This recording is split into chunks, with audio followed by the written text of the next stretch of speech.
अस्सलाम वालेकुम नाज़रीन, पाकिस्तान पॉइंट के साथ मैं हूं शोएब अंसारी। आज मैं आपके साथ एक ऐसी खबर शेयर करने जा रहा हूं जिसे सुनकर यकीन मानिए आपके रोंगटे खड़े हो जाएंगे। ये खबर किसी एक शख्स या तबके तक महदूद नहीं है, बल्कि ये हम सब की जिंदगियों से बराह रास्त जुड़ी हुई है। जी हां, आपका, मेरा और हम सब का जाती डेटा डार्क वेब पर ब्लैक मार्केट में फरोख्त हो रहा है। जी हां नाज़रीन, हम सब का डेटा ब्लैक मार्केट में फरोख्त हो रहा है। ये मैं नहीं कह रहा, बल्कि कोई आम इंसान नहीं कह रहा, बल्कि चेयरमैन पीटीए ने ये इंकिशाफ किया है। Chairman PTA major general retired Hafeezur Rehman ने सेनेट की कायमा कमेटी में ये इंकिशाफ किया है कि पाकिस्तानी अवाम का हसास तरीन डेटा डार्क वेब पर मौजूद है और वहां पर ये बिक रहा है। इसमें क्या शामिल है? इसमें आपके मोबाइल फोन की सिम की तफसीलात शामिल है, आपके मोबाइल फोन का डेटा शामिल है, शनाख्ती कार्ड की कॉपियां शामिल है, आपकी ट्रैवल हिस्ट्री यानी सफरी हिस्ट्री भी शामिल है, हत्ता के हज एप्लीकेशन देने वालों का रिकॉर्ड भी शामिल है। अंदाजा लगाएं, तकरीबन 3 लाख अफराद का हज का डेटा वहां बिका हुआ है। सिर्फ 500 रुपए या कुछ 100 रुपए में ये डेटा खरीदा जा सकता है, और ये आज से नहीं बल्कि 2022 से चल रहा है। मगर यहां कुछ चीजें समझने की जरूरत है। मिसाल के तौर पे ये डार्क वेब क्या है, मतलब डार्क वेब क्या होती है? इंटरनेट के नाज़रीन 3 हिस्से होते हैं। नंबर 1 सरफेस वेब, जिसमें गूगल, यूट्यूब जो आम वेबसाइट शामिल हैं, वो सब सरफेस वेब कहलाती हैं, जहां किसी भी शख्स की रसाई होती है। दूसरा डीप वेब, जो कानूनी मगर पोशीदा हिस्सा होता है, जैसे कि किसी पेशेंट का मेडिकल रिकॉर्ड, किसी लाइब्रेरी का डेटा शामिल होता है। और तीसरी होती है डार्क वेब, जो इंटरनेट का खुफिया और खतरनाक हिस्सा होता है, जहां ज्यादातर गैर कानूनी चीजें बिकती हैं, जो कि आम ब्राउजर्स पर खुली भी नहीं जा सकती। उसके लिए खास ब्राउजर्स चाहिए होते हैं, जैसे कि टोर वगैरह। डार्क वेब को एक छुपी हुई मार्केट समझ लें, जहां हथियार, मंशियात और जाली पासपोर्ट और लोगों का जाती डेटा बेचा जाता है।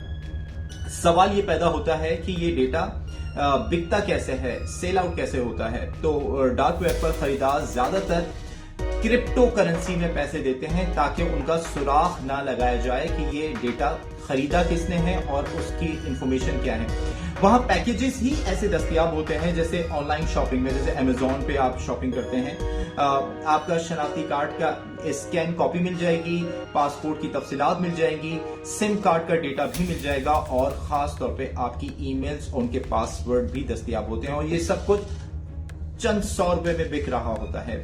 ये डेटा कहां से लीक होता है? तो नाज़रीन, सरकारी इदारों की सिक्योरिटी कमजोर हो तो डेटा चोरी हो जाता है, जैसा कि टेलीकॉम कंपनीज, जहां लाखों सिम्स का डेटा मौजूद होता है, उनके नंबर्स, उन फोन में मौजूद दूसरे नंबर्स, बैंक और ट्रैवल एजेंसियां, जहां पासपोर्ट और शनाख्ती कार्ड की मालूमात जमा होती हैं, और बाज़ औक़ात सम टाइम ऐसा भी होता है कि अंदरूनी मुलाजमीन किसी भी कंपनी के पैसे की लालच में आकर ये डेटा बेच देते हैं। सवाल ये भी पैदा होता है कि इस डेटा का इस्तेमाल कैसे होता है, और असल खतरा यही है। ये डेटा फ्रॉड और माली जराइम में इस्तेमाल होता है, जैसे कि जाली अकाउंट्स, कर्जे और ऑनलाइन स्कीम्स। ये डेटा ब्लैक मेलिंग के लिए इस्तेमाल होता है, जैसे कि किसी के फोन से उसकी जाती तस्वीर निकाल ली जाए और उससे ब्लैकमेल किया जाए किसी को।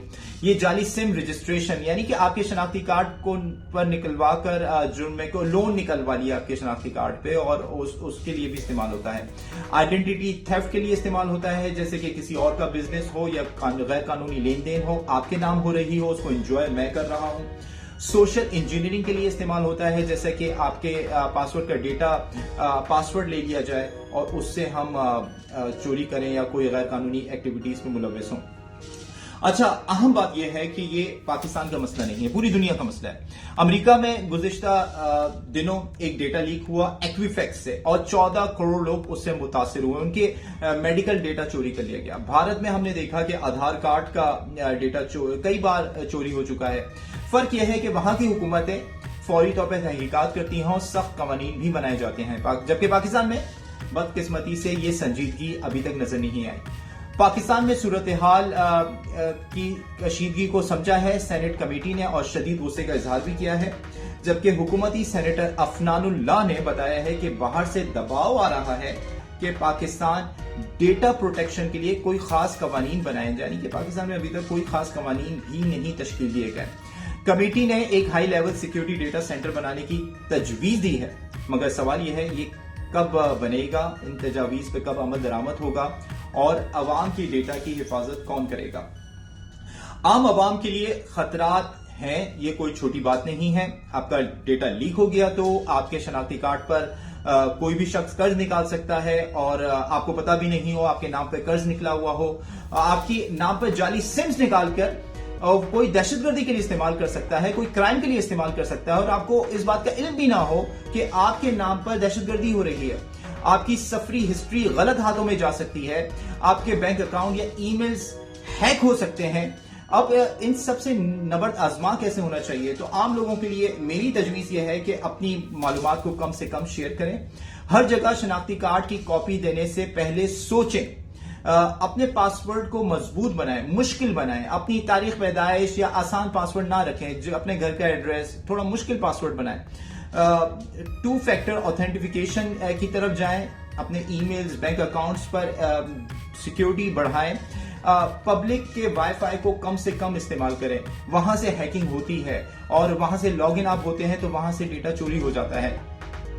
اور اپنے باقاعدگی سے اپنے بینک اسٹیٹمنٹس کو اپنے موبائلز پر چیک کریں، اگر آپ کے پیسے ٹرانزیکشن ہو رہی ہے تو اپنے بینک کو رپورٹ کریں۔ اور مشکوک لنکس اور ایس ایم ایس سے بچیں، کیونکہ وہاں پہ ایسے لنکس آ جاتے ہیں جس کو اٹریکٹیو لنکس ہوتے ہیں، وہاں پہ آپ دباتے ہیں اور وہ آپ کا ڈیٹا چوری ہو جاتا ہے۔ حکومت کو کیا کرنا چاہیے؟ حکومت کو ڈیٹا پروٹیکشن قانون فوری طور پہ نافذ کرنا چاہیے اور سخت سزا دینی چاہیے اور جرمانے طے کرنے چاہیے۔ High level security data centres بنانے چاہیے جہاں عوام کا ڈیٹا محفوظ رہے اور عوام کو بھی اس حوالے سے آگاہی دینی چاہیے۔ اداروں کی نگرانی کرنی چاہیے، اگر کوئی ایسے ایلیمنٹس ہیں اداروں کے اندر تو ان کی بھی نگرانی ہونی چاہیے۔ اور سرکاری اور نجی اداروں کے سائبر سیکیورٹی آڈٹ بھی لازمی کرنے چاہیے۔ ڈیجیٹل آگاہی مہم چلائی جائے، عوام کو سکھایا جائے کہ ڈیٹا کیسے محفوظ بنایا جاتا ہے، ایڈورٹائزمنٹ کی جائے اور اندرونی کرپشن کو بھی روکنا چاہیے، جیسے جو ملازمین ڈیٹا بیچتے ہیں ان کے خلاف سخت قانونی کارروائی کرنی چاہیے۔ بین الاقوامی جو ترقی یافتہ ممالک ہیں ان کے ساتھ مل کر سائبر کرائم نیٹ ورکس کے خلاف اقدامات کرنے چاہیے، ان کے ساتھ مل کر اقدامات کرنے چاہیے۔ ناظرین، یہ خبر صرف ایک خبر نہیں ہے بلکہ یہ ہمارے مستقبل، ہماری پرائیویسی اور ہماری سیکیورٹی کا بھی سوال ہے۔ ہم سب کو چاہیے کہ اپنی سطح پر بھی احتیاط کریں اور حکومت کو بھی اس معاملے پر سنجیدہ اقدامات اٹھانے پر مجبور کریں۔ اپنے سوشل میڈیا پر یہ پیغام پہنچائیں۔ اگلے پروگرام میں پھر حاضر ہوں گے، تب تک کے لیے اللہ حافظ۔